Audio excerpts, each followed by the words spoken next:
vais pas parler en tant qu'éditeur, ni en tant qu'auteur, mais en tant que lecteur. Je vais citer un extrait de Romain Gary. Il n'est pas bon d'être tellement aimé. Si jeune, si tôt, ça vous donne de mauvaises habitudes. On croit que c'est arrivé. On croit que ça existe ailleurs, que ça peut se retrouver. On compte là-dessus. On regarde, on espère, on attend. Avec l'amour maternel, la vie vous fait à l'aube d'une promesse qu'elle ne tient jamais. On est obligé ensuite de manger froid jusqu'à la fin de ses jours. Après cela, chaque fois qu'une femme vous prend dans ses bras ou vous serre sur son cœur, ce ne sont plus que des condoléances. On revient toujours gueuler sur la tombe de sa mère comme un chien abandonné. Jamais plus, jamais plus, jamais plus. Des bras adorables se referment autour de votre cou et des lèvres très douces vous parlent d'amour. Mais vous êtes au courant. Vous êtes passé à la source très tôt et vous avez tout bu. Lorsque la soif vous reprend, vous avez beau vous jeter de tous côtés, il n'y a plus de puits. Il n'y a que des mirages. Vous avez fait, dès la première lueur de l'aube, une étude très serrée de l'amour. Et vous avez sur vous de la documentation. Par vous, partout où vous allez, vous portez en vous le poison des comparaisons et vous passez votre temps à attendre ce que vous avez déjà reçu.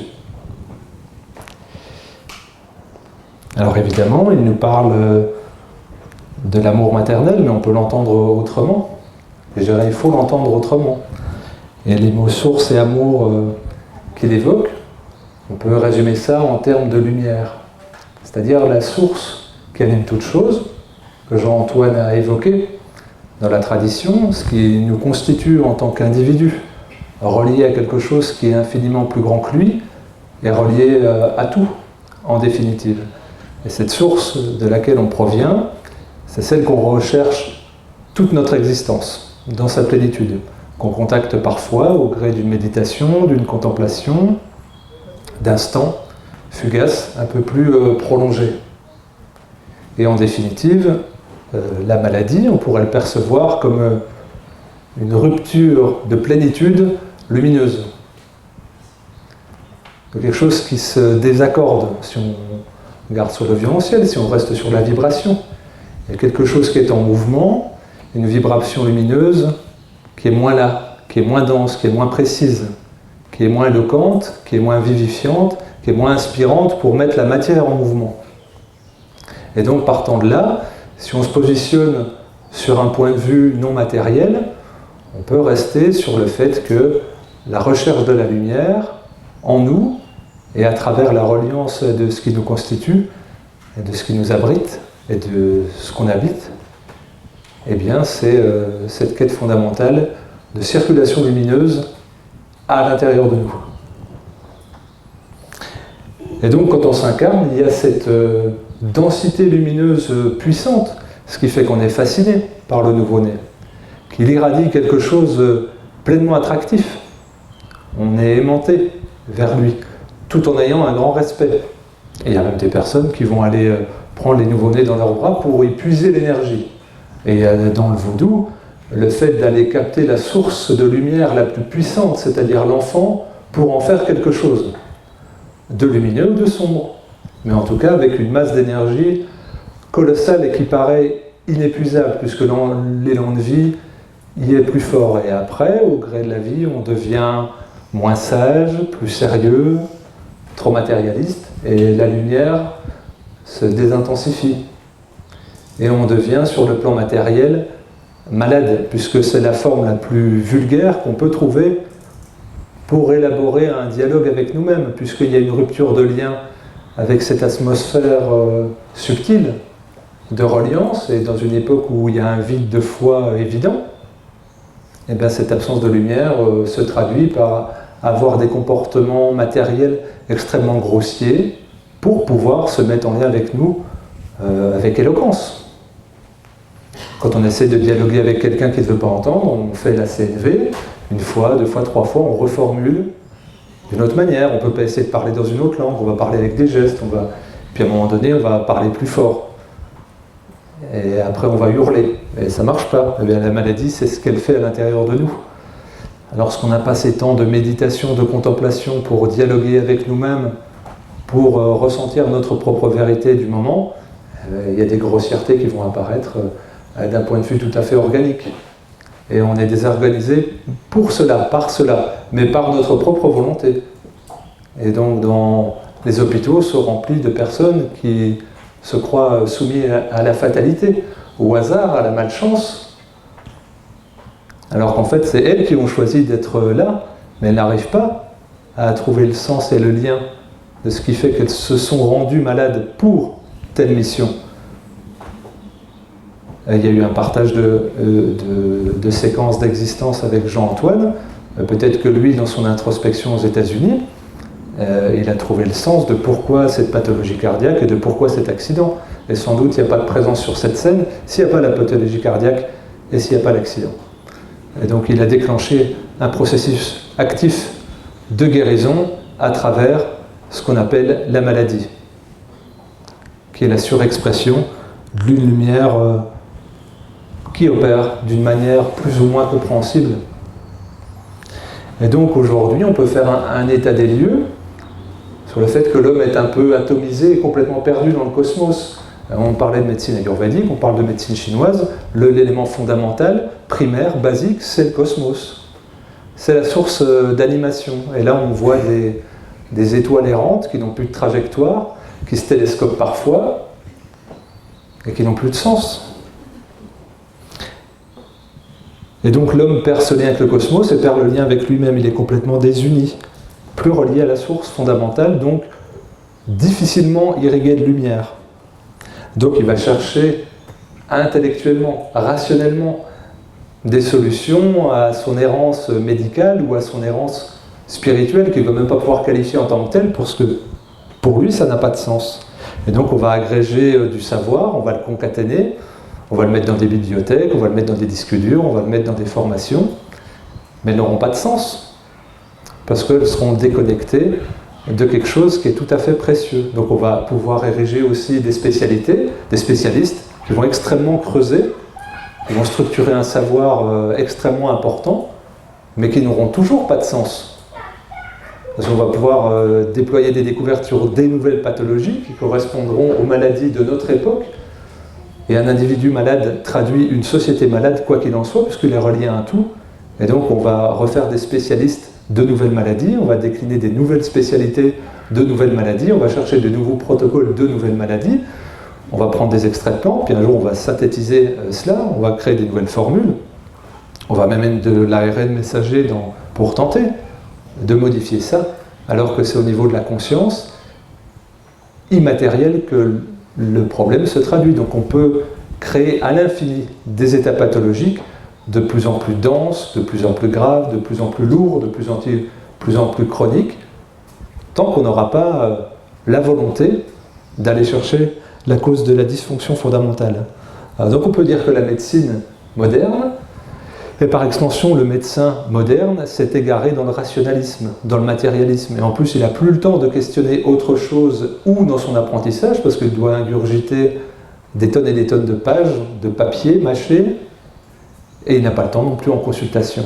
Donc l'individu est résumé au simple fait d'être une entité biologique, avec très peu d'espace pour le reste, c'est-à-dire un système assimilatif, des paramètres sanguins, un réseau synaptique, une pompe, et voilà, éventuellement ça va bien se passer au passage. Et donc une médecine symptomatique hyper spécialisée qui va réduire le malade à un symptôme avec un nom de pathologie, des variables, des images médicales, des prises en charge aussi avec des données objectivables. Tout ça, ça va être entièrement prévisible. Ça s'appelle la mort. L'aboutissement de tout cela, c'est la mort. Et au milieu, la vie qui n'a plus de sens. C'est pour ça que de mon point de vue, nous sommes dans une société qui est dans un suicide lent.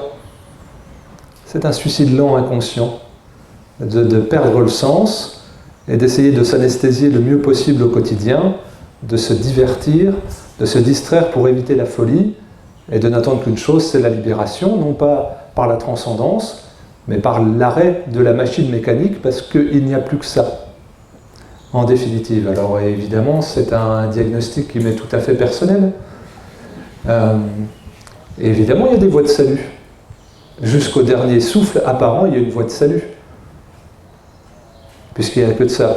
Et il n'y a pas de miracle, ça n'existe pas le miracle. C'est à quel moment l'énergie inépuisable peut infiltrer la matière pour amener une exploration autre.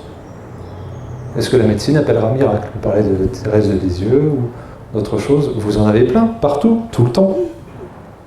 Donc même la mort devient le seul élément rassurant de l'existence. Pour beaucoup. Ah oui, ça peut faire rire, mais c'est vrai. Ah, tout à fait. Donc, on ne voit plus que l'habit de l'homme, son enveloppe.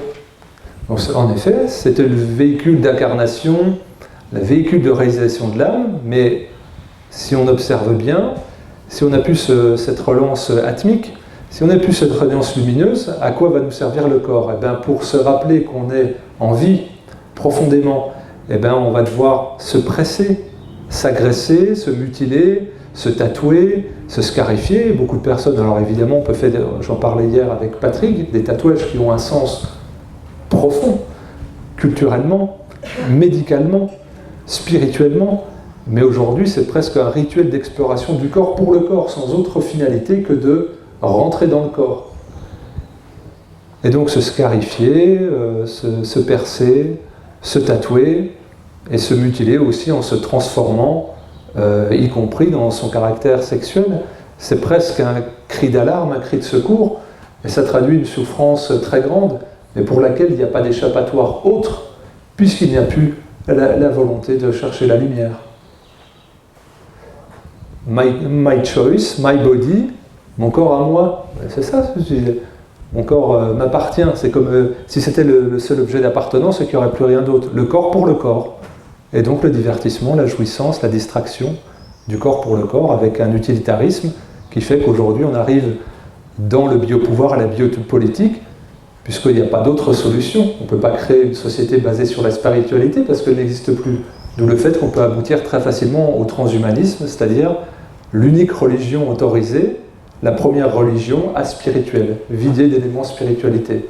Il n'y a rien de lumineux dans le transhumanisme, mais il y a la proposition d'une vie éternelle, non pas d'être vécu dans l'instant présent, mais de se distraire dans l'instant présent en se disant je pourrais vivre éternellement en transposant mon cerveau. Qu'est-ce que le cerveau? Et encore plus en médecine chinoise, qu'est-ce qu'un cerveau? Déjà, c'est pas beaucoup écrit le mot cerveau en médecine chinoise. Non, on ne le voit pas beaucoup parce qu'on sait que c'était pas un élément spécialement fondamental. Ce n'est pas un émetteur, c'est un récepteur. Et ça change tout. Donc on va transposer un récepteur dans quoi?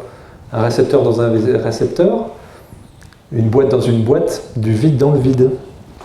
La dysfonction, la maladie, la désharmonie, c'est la rupture du langage intérieur de nous-mêmes avec nous-mêmes, et les solutions pour être dans la présence, c'est la méditation et la contemplation.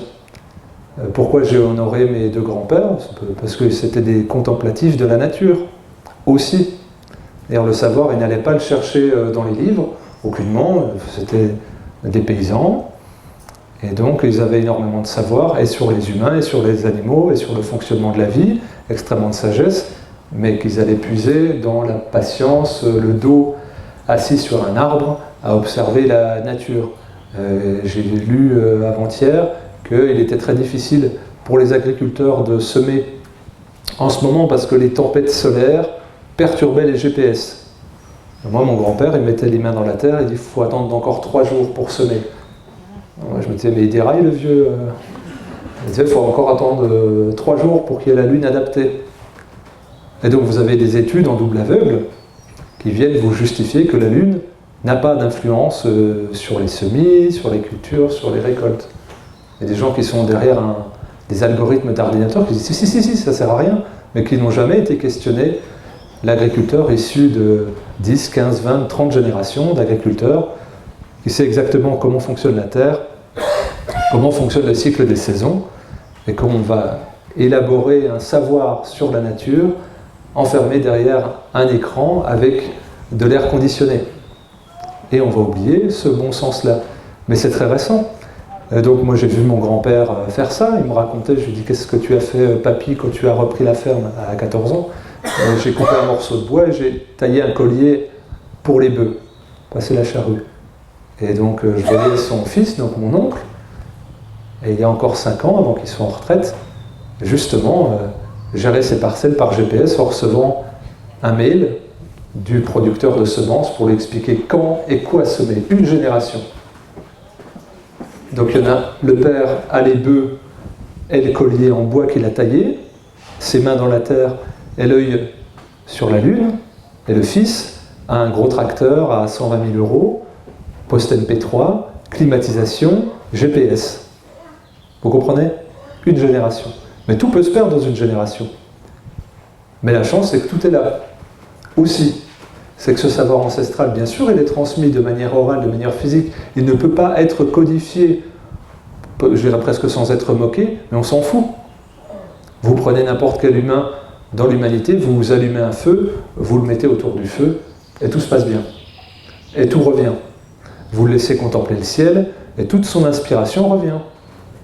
Parce que derrière lui, en avant de lui, il y a des générations de personnes qui ont observé les mêmes étoiles, qui ont mis la main dans la même terre, et qui savent ce qu'il y a à faire par instinct, et par inspiration cosmique. Et bien le praticien fait la même chose. De la même façon que le vrai agriculteur soigne la terre et nourrit les hommes, le vrai praticien a les mains collées au malade, à son intuition, et quand il ferme les yeux avec la main sur le malade, il sent où la lumière ne circule plus. L'acupuncteur est capable de sentir le point qu'il faut piquer de manière primordiale, au-delà des livres et des préceptes d'acupuncture qu'il a vus, parce qu'il sait instinctivement où la lumière ne circule plus. Donc il va mettre un endroit très précis. Et il est possible même qu'il puisse piquer un jour en dehors des points d'acupuncture. C'est possible. Parce que ça sera sa vérité, et sa vérité, ça sera celle du malade, qui lui transmettra de manière invisible, parce qu'ils sont reliés par essence. C'est-à-dire que le malade ne peut pas opérer lui-même, il a besoin d'une altérité, il a besoin d'être en lien, il est partiellement atomisé.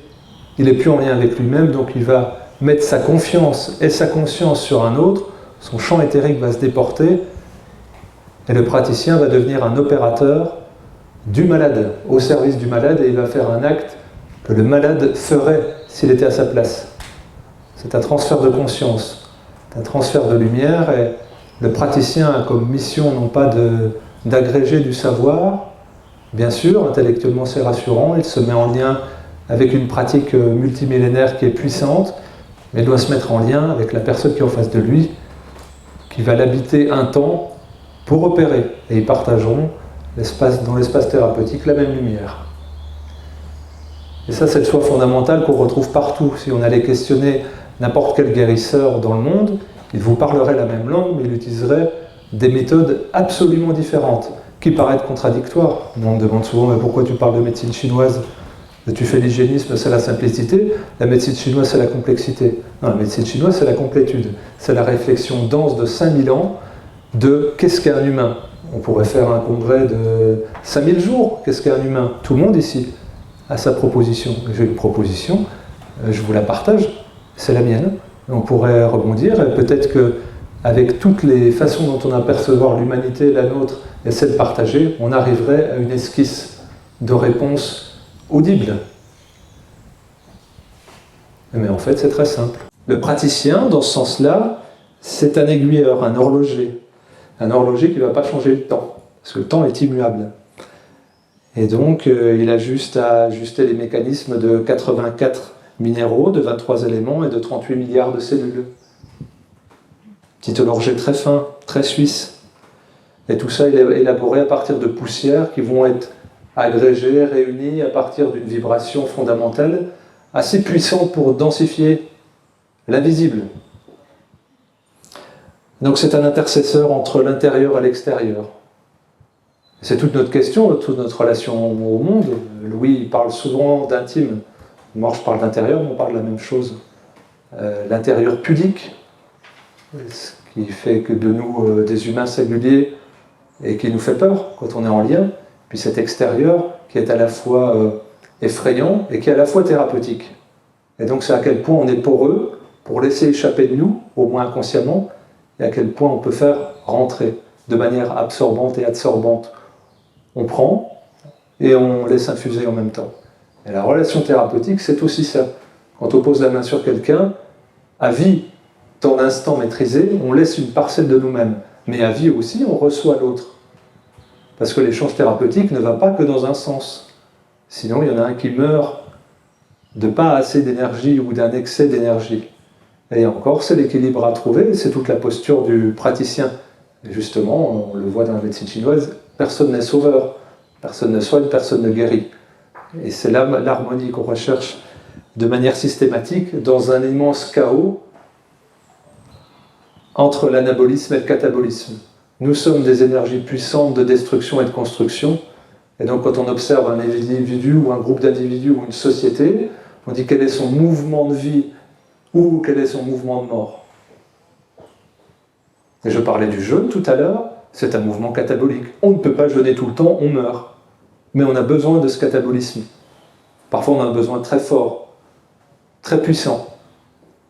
Mais uniquement ce mouvement, c'est la destruction. Et l'anabolisme, la reconstruction, c'est l'excès. Mais c'est le yin et le yang.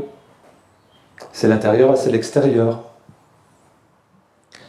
Et donc on pourrait se dire, l'anabolisme c'est bien, et le catabolisme c'est mal, puisqu'on est dans une société extrêmement duale. Mais non, en fait, cette finesse-là, il faut détruire. Alors il faut faire attention, parce qu'on est quand même dans une société où on nous dit qu'il faut tout détruire pour tout reconstruire.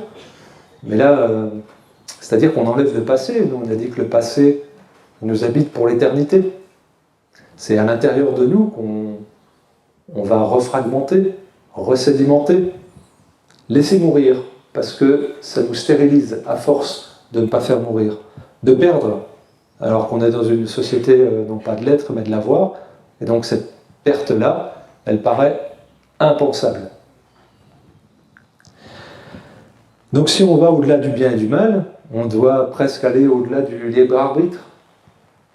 On parlait avec Louis cet après-midi, en mangeant du gluten et en buvant du vin et en dégustant une merveilleuse tarte au sucre, on pourrait se dire, mal, pas bien. Vous savez, le film des inconnus, bien, pas bien. Voilà, ça c'est ça. Manger du gluten, c'est mal. Manger du sucre, c'est mal. Boire du vin, c'est mal. Mais au-delà du bien et du mal, il y a autre chose, de plus grand. Parce que vous pouvez agir bien, dans toutes les cases, être complètement dysfonctionnel et complètement malheureux. Et le but d'être en bonne santé, c'est quoi? C'est d'exprimer la joie. C'est de pouvoir être en lien, c'est de pouvoir exprimer ses qualités. Donc il y a autre chose. Il y a autre chose que bien manger, il y a autre chose que bien bouger, que bien respirer, que bien relationner. Parce qu'il y a quelque chose de plus grand que tout ça qui anime toute chose et qui fait que pourquoi je fais cela, dans quel contexte et avec qui. Le rituel avec Louis quand on se retrouve, c'est de se faire des frites. J'adore manger des frites avec Louis. Mais la frite n'est pas une frite. La frite est une occasion joyeuse, une réévocation de joie. Et de joie qui devient partagée, et qui n'a plus d'effet sur le système digestif. Donc c'est ce sens-là, c'est pour ça que je respecte beaucoup la médecine chinoise, parce que tout est entendable, tout est consommable. Pourquoi, comment, avec qui, avec quelle énergie, dans quel moment, dans quel instant, en quelle quantité. Et là, ça fait sens. Même chose pour la médecine ayurvédique. Ce sont des médecines qui ne vous parlent pas de nutriments, qui ne vous parlent pas de calories, mais qui vont vous parler d'énergie, qui vont vous parler de qualité déployée sur des qualités exprimées singulières à un instant T par un individu. Ça, c'est la finesse, ça, c'est le respect. Au service de quoi? De pouvoir faire circuler la lumière. Rien d'autre. La finalité de notre monde, c'est juste être fonctionnel, avoir des bons paramètres. Vous pouvez être dépressif et être codifié en très bonne santé en France. Vous pouvez être à l'article du suicide et vous dire tout va bien. Puisque biologiquement, les variables sont dans les normes. Vous êtes pile pour le milieu, tout va bien. Et l'autre, il est en train de crever, ils vont vous crever de désespoir parce qu'il est complètement perdu en errance intérieure. Alors que ces pratiques-là vont commencer par comment vous sentez-vous spirituellement dans votre relation à vous-même. Et ensuite, on va remettre le vaisseau en fonction pour que vous accomplissiez ce chemin. Le corps devient un outil de réalisation, une opportunité de transcendance, mais en aucun cas une fin en soi. Voilà pourquoi il ne faut pas s'intéresser aux maladies, davantage aux malades, mais surtout à l'élan vital qui le traverse à l'instant T. Est-ce qu'il est dans une énergie de vie ou de mort? Et donc c'est ça le rôle du praticien, de nourrir, de faire vibrer, de purifier, aussi bien physiquement, par la détoxination cellulaire, qu'autrement. Et donc, globalement, qu'est-ce qu'on a à faire? Pas grand-chose, parce qu'il y a une loi qui s'appelle l'homéostasie. Et souvent, tout ce qu'on fait, ça vient la contrarier.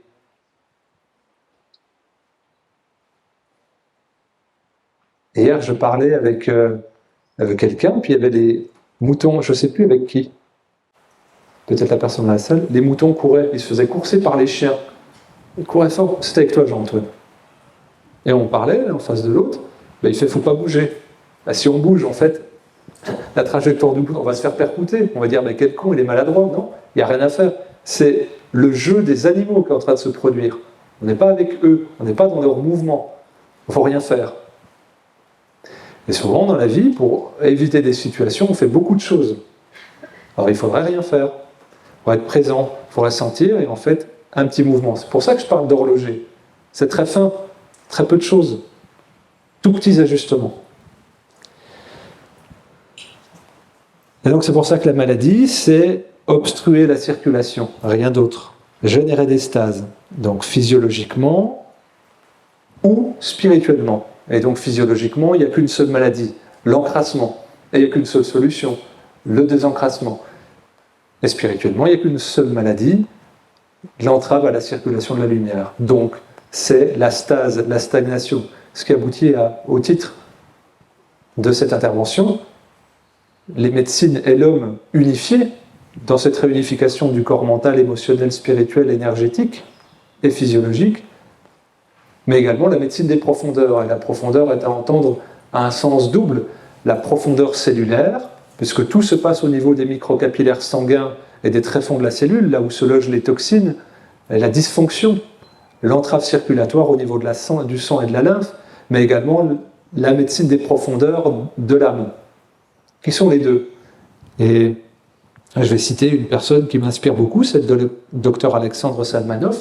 C'est pas très bien de citer des Russes, mais quand même, on va le faire. Donc Alexandre Salmanov, qui a érigé tout le système de sanatorium en Russie, sous Staline, qui a fait un travail prodigieux, diplômé en la faculté de médecine d'Hambourg, en Allemagne, et il a exercé des dizaines d'années à Paris. Et donc, il disait, c'est le malade qui se guérit lui-même. Notre rôle se borne à aider l'organisme afin que se déclenche le mécanisme d'auto-guérison. Point. Et rien de mieux. Vous ne pouvez pas faire plus contracté, vous ne pouvez pas faire plus essentiel, vous ne pouvez pas faire plus juste. Et quelle était son approche thérapeutique? Il avait tout épuré, c'était le thermodifférentiel chaud-froid. Un peu comme Gardel, parce qu'on a le droit d'être chauvin, donc ingénieur des arts et métiers, faire circuler les mouvements, les humeurs. Qui a parlé de ça? Hippocrate. Donc on en revient là, qu'on passe par la Russie, qu'on passe par la Grèce antique, qu'on passe par les cabinets naturopathes de médecins chinois ou ayurvédiques, on en revient à la même chose, faire circuler, et mettre du mouvement, ramener l'élan vital, point, et considérer l'humain comme un être profondément spirituel. Hippocrate, point. Vous relisez Hippocrate, c'est incroyable. Et c'est ça, faire circuler les humeurs, libérer les émotions. Et donc c'est ça la médecine des profondeurs pour moi. C'est cette approche-là, la profondeur des capillaires et la médecine de l'âme également, et tout est stase là où tout doit circuler. Donc nous sommes dans une société atonique et nous devenons nous-mêmes atones, incapables d'être à l'écoute de nous-mêmes. Et il y a beaucoup de personnes que je vois qui, pour dormir, ont besoin de mettre la télévision dans la chambre ou la lumière. C'est très symbolique. Il doit avoir une source sonore et lumineuse dans la chambre pour pouvoir dormir. C'est-à-dire qu'ils ne peuvent plus entendre les signes oniriques. Qu'est-ce que c'est qu'un rêve sinon se parler à soi-même par un langage imagé, par un langage irrationnel, parce que ce que nous vivons n'est pas nommable d'un point de vue métaphysique. Donc nous devons utiliser un autre langage. Le langage des rêves, le langage des signes, le langage des maîtres, ou le langage des oiseaux. Et donc, si on met un bruit de fond, on ne peut pas entendre ça. Si on verse une source lumineuse, On ne peut pas sentir la lumière circuler non plus. On ne peut pas se rappeler à nous-mêmes et revenir à la source de lumière. C'est très symbolique. C'est la nuit que tout se passe. Là où on y voit une perte de temps, une perte d'action, une perte effective, pourquoi ce n'est pas dans cet espace-temps-là, nocturne, que nous vivons peut-être vraiment une réalité non ordinaire qui fait de nous des êtres pleinement spirituels, où on va chercher l'inspiration pour la réalisation dans la matière, qui est peut-être juste un purgatoire. L'expression du libre arbitre, parce qu'on sait que quand on est relié, tout est juste, tout prend sens. On a parlé du droit ce matin, donc on peut ergoter, les lois peuvent changer. D'un jour à l'autre, c'est autorisé, c'est pas autorisé, c'est bien, c'est mal. La loi change ça. Par contre, il y a quelque chose d'immuable, qu'on connaît tous. Et c'est ce qui fait que chacun, dans cette période de crise multiple, est convoqué quelque part à exprimer sa lumière personnelle, tout en étant confronté à ses peurs irrationnelles et peut-être transgénérationnelles. Peut-être que ce n'est pas nous qui parlons quand on dit je choisis d'eux, j'ai envie d'eux, j'ai besoin d'eux. Qui parle? On ne sait pas. Qu'est-ce qui se passe la nuit? C'est ça qui est fondamental. Pourquoi je me réveille en allant mieux? Pourquoi je me réveille en allant moins bien? Pourquoi j'ai du mal à m'endormir? Pourquoi je me réveille? Parce que c'est inquiétant aussi d'aller à la rencontre de soi-même, dans se lâcher prise, et d'entendre des choses qui sont douloureuses. On est tous confrontés à ça. Parce que ça demande un mouvement, parfois, catabolique au retour. Quand on a vécu autre chose. Un rêve, parfois, on a l'impression que ça dure 2 heures. Dans la réalité, c'est un claquement de doigts. C'est un espace-temps non maîtrisé. Qu'avez-vous vécu toutes vos nuits? Où a vagabondé votre âme? Où avez-vous été rechargé votre lumière? C'est ça les questions fondamentales. Donc on peut accepter de ne pas comprendre ces processus, mais il y a un choix à faire néanmoins. Faire partie de l'extérieur ou faire partie de l'intérieur, vivre du côté des morts actuellement, ou choisir de faire circuler la vie en soi et de la faire rayonner. Donc de mon point de vue, la guérison, c'est remettre l'individu dans son intérieur. Et dans la rencontre thérapeutique, le praticien doit amener le patient à se rencontrer, à tourner les yeux à l'intérieur de lui-même, à se regarder et à libérer la réponse. Et par la confiance nourrie, invisible, même avec un inconnu, à pouvoir se raconter et à se libérer.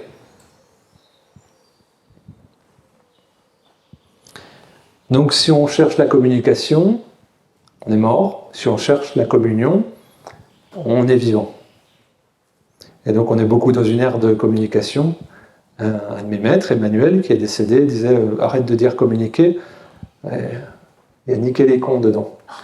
Cherche la communion, cherche à communier. Et il avait raison. Et il avait profondément raison.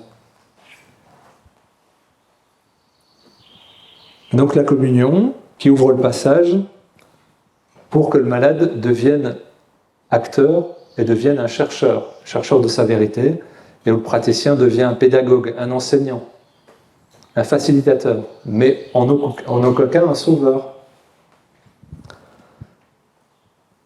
Et l'art de la guérison, c'est de maîtriser ça.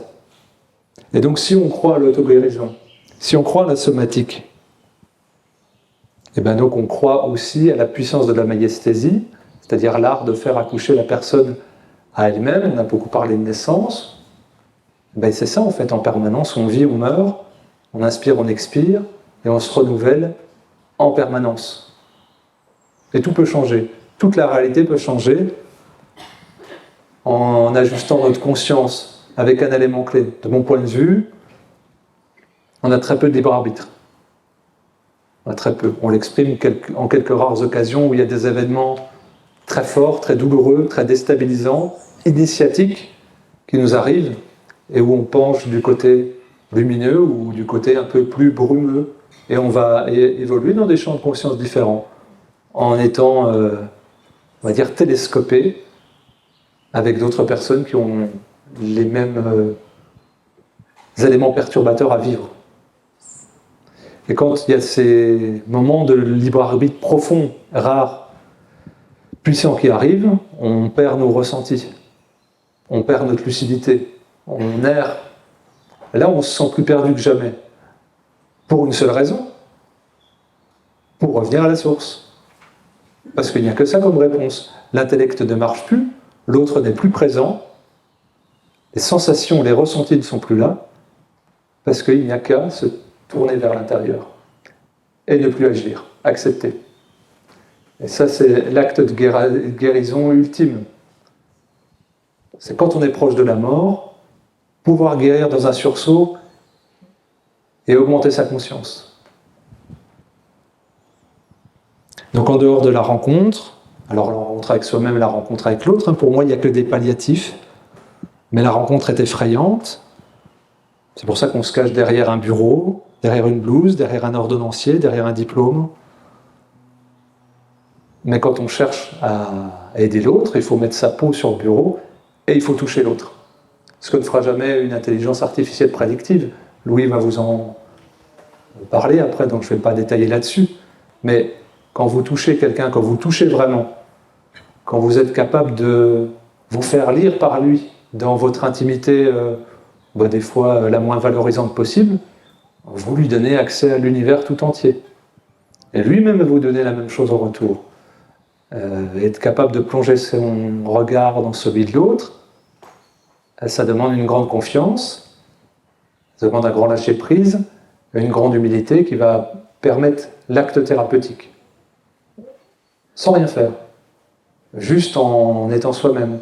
Mais pour être soi-même, ça demande un grand travail intérieur de communion et aussi de passer par des initiations souffrantes, ce que notre monde supprime.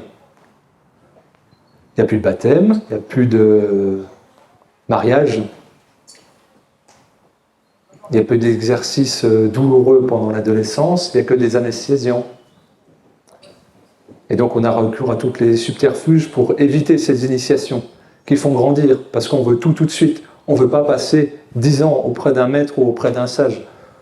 On voudrait un transfert des données du disque dur dans notre cerveau pour avoir la connaissance, ou plutôt le savoir, parce que la connaissance passe par l'expérience, elle passe par le corps.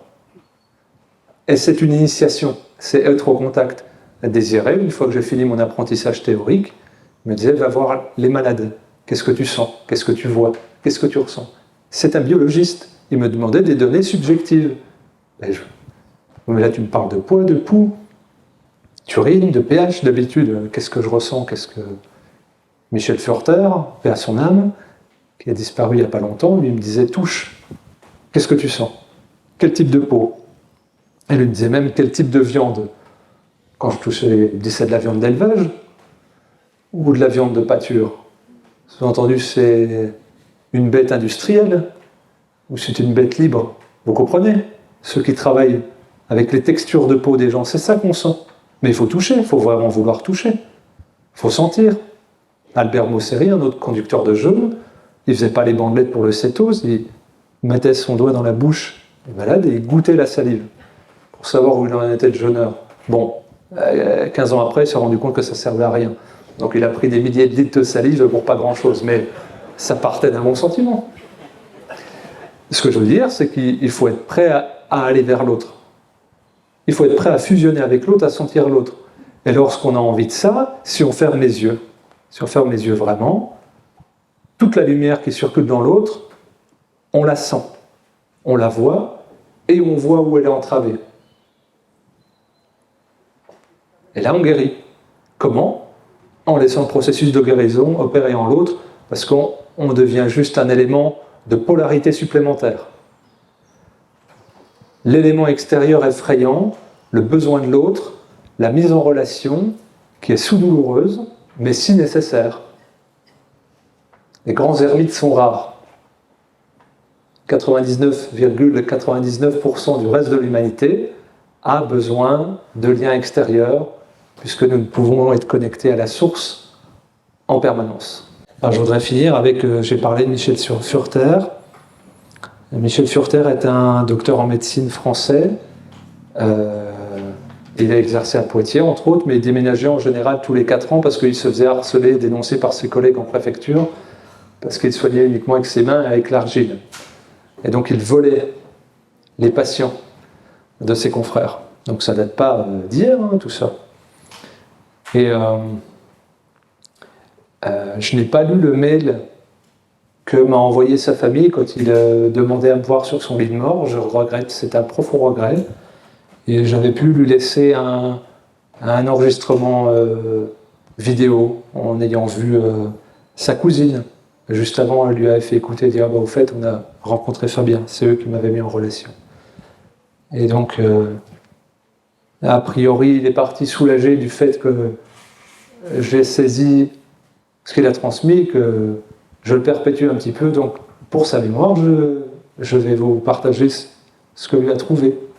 Et ce qui m'a aidé, moi, à trouver le chemin.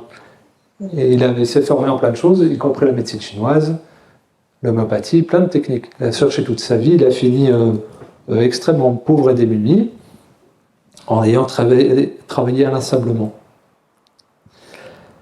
Et donc il posait une question à ses patients, en 2 lettres. Où les personnes venaient le voir et disaient « j'ai mal au genou, je suis déprimé, je suis fatigué, j'ai des pensées suicidaires ». Et lui il posait la question « où ?» C'est tout. Juste ça. Les gens ne comprenaient pas, comme vous, mais qu'est-ce qu'il vous raconte comme connerie? Où ça vient se matérialiser, quelqu'un de très spirituel. Il posait la question la plus basique qui soit. Où as-tu mal au genou? Bah, là. Oui, mais où?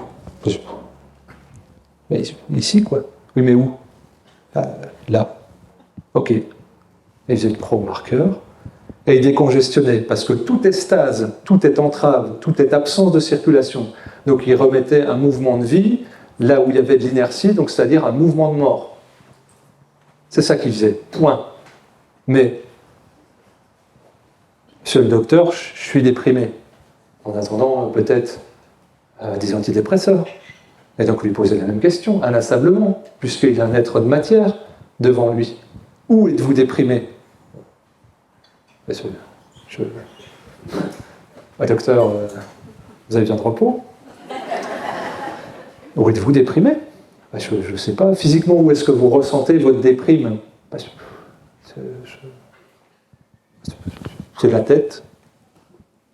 Mais où? Je ne sais pas, c'est la tête. C'est devant, c'est derrière, c'est de côté, c'est au-dessus. C'est là, quoi. C'est là. D'accord. Donc le front, le dessus, plutôt le front, plutôt là. C'est là. C'est là. Vous pourriez mettre votre index dessus. Et il opérait. Il décongestionnait la zone, et ça marchait. Vraiment, véritablement, puissamment. Il était en relation avec la zone somatique. Et en fait, la question qu'il posait, moi j'ai observé, je l'ai posée des centaines de fois. C'était une question magique. Et en fait, ce que je voyais, c'est que le regard des gens changeait, ils se tournaient à l'intérieur. Ils venaient chercher une réponse thérapeutique à l'extérieur, et on leur demandait de se tourner vers eux. Ce qui n'est pas valorisant du tout pour le praticien. Il doit mettre son ego, son orgueil de côté. Il ne peut pas avoir le pouvoir. Il ne peut pas avoir le statut de sauveur. Il est un miroir, point. 10 minutes de traitement d'application, on recommence. Il appelait ça un seuil d'efficacité. Pour info, le seuil d'efficacité, c'est 8 sur 10 au niveau de l'échelle de la douleur. Personne ne se plaignait. Pourquoi? Parce que la douleur était juste. Lui, je lui ai dit, putain, il faut bourriner. Moi, ça ne me dérangeait pas. Et lui, il appelait ça, il faut massacrer avec amour. Casser tous les tissus pour que ça soit violacé. Et que ça recircule, que la vie recircule, parce que tout est stase. Et donc j'ai fait ça beaucoup, avec des résultats qui paraissent miraculeux, mais qui sont logiques, parce que vous savez ce que ça produit. Et donc à la deuxième question, et j'aurais voulu coécrire ça avec lui, mais je vais écrire le bouquin sans lui en l'honorant, c'est que derrière cette question du « où », j'ai greffé « pourquoi ». Parce que la cause fondamentale, c'est la dysfonction lumineuse et la dysfonction spirituelle qui vient se matérialiser sur le plan le plus grave, le plus lourd, le plus grossier, le plan physique. Après X tentatives de lien entre soi-même qu'on n'a pas pu entendre avant la dépression physiquement incarnée, il y a le léger mal-être, le choix, ou le suivi de l'algorithme culturel ou familial ou autre, qui fait qu'on existe en dehors de nous-mêmes. Et que merci la dépression, qui est la réponse thérapeutique, pour ne plus faire et ressentir dans la perdition. Et donc, dans le pourquoi, je posais la question, pourquoi avez-vous mal au genou? Pourquoi vous êtes déprimé là? Pourquoi? Et donc les gens disaient, mais qu'il est con. Pourquoi quoi? 100% du temps, j'ai eu des réponses. Même chez le paysan du coin qui était bloqué du dos, qui voulait remonter sur sa moissonneuse, qui attendait juste l'acte thérapeutique pour pouvoir remonter vite sur la moissonneuse et aider les copains et ne pas perdre sa récolte. Il y avait le pourquoi. Toujours, 100% des gens, j'ai posé la question pourquoi. Et quand, la plupart du temps, ils donnaient la réponse. Et ils vous disaient, je ne sais pas pourquoi je vous dis ça. Tous ils disent ça. Mais c'est eux qui vous le disent, vous ne suggérez rien. Parce que vous ne savez pas. C'est la mort de ma mère, c'est la séparation de mes parents, c'est mon licenciement, c'est la trahison que j'ai faite pour. Toute la vie revient et la guérison est déjà enclenchée. C'est juste un espace-temps inconnu qui va finir le travail dans la matière, mais la guérison est déjà là, parce qu'il y a eu le lien lumineux qui a été refait. Et donc pour les rares personnes qui n'arrivaient pas à répondre à la question pourquoi, je faisais l'informaticien de base que j'étais, j'appuyais comme un bourrin, de manière insupportable sur la zone du « où » pour que le mental se débloque et que la personne, elle crie, elle hurle, elle pleure, sa réponse du pourquoi. Pour qu'il n'y ait plus la maîtrise du mental. Et la lumière recirculait. Dans le plan massacré, physique, où il y avait un gros hématome. Et donc le pourquoi, il vient questionner la cause émotionnelle, la cause transgénérationnelle, la cause spirituelle, ce qui fait que nous sommes des êtres spirituels avec une grande difficulté à nous incarner, mais extrêmement joyeux, il n'y a qu'à observer les enfants, de venir et expérimenter cette matière pour transformer les choses, parce que nous sommes des alchimistes lumineux. Et donc de mon point de vue, pour résumer, parce que nous arrivons au bout, la maladie n'est rien d'autre qu'une résistance à la lumière. Et c'est un processus de vie extrêmement puissant qui vient déclencher par notre volonté subconsciente, en période de disharmonie interne, une évolution en tant qu'humain avec un grand H. Merci encore de votre attention.